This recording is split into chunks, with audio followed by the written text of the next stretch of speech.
Hello friends, welcome to Creative Medicine. In this lecture, we will learn about.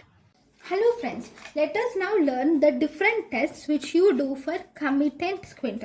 We have already learned about the comitant squint, but now let us learn about the tests which you do for comitant squint. In comitant squint, you will see visual acuity and you will also see refraction under dilatation is done.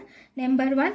Number 2, the main important test which you do here is called as Herzberg corneal reflex test. Okay, what do you see in this Herzberg corneal reflex test? So if you see, this is the normal eye. Here the eye is normal. Okay, now you have put the corneal reflex.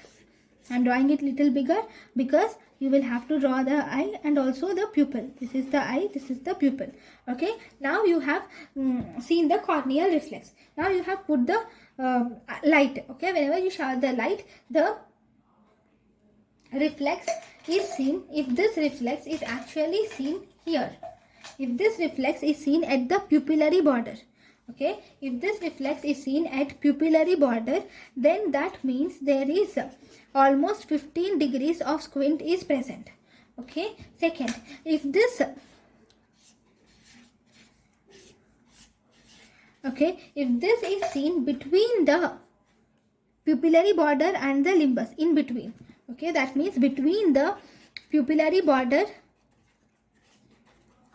and limbus you will see this corneal reflex, then that means the squint is at 30 degrees. Okay, then if you see that there is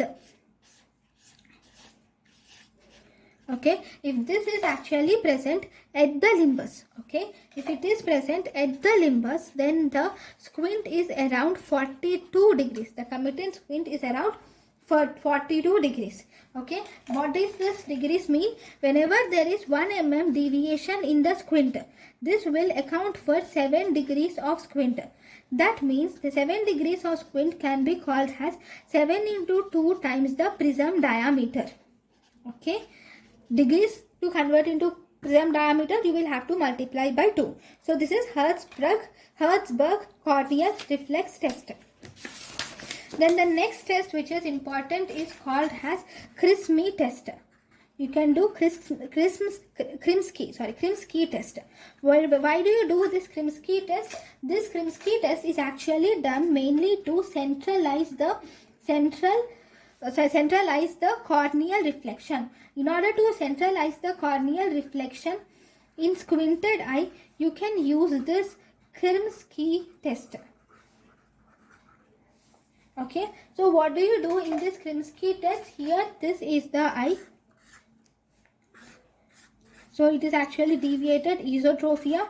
Now you will put a prism. Okay, when you put a prism, this eye will come back to its normal position. So you will see how much prism diopters the result is, how much prism diopters is required to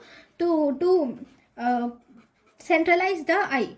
Okay, to centralize the corneal reflection, you will have to see how much prism diopter is required. Okay, how much power of the prism is required. So this is mainly for quantification. So this is Krimsky test. Then you can also do synoptophore. So what do you do with the help of synoptophore? This synoptophore will measure the torsional deviation. It will measure the torsional deviation and it will also study the accommodance convergence. It will also study the accommodation convergence. Okay, it will study the torsional deviation and also the accommodation convergence. Then fifth we have a test which is called as Madox wing test. Okay, in Madox wing test we have already seen this clearly.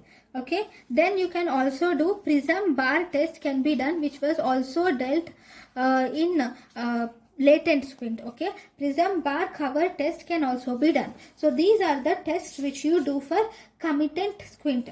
Thank you. Thank you and thank you for watching.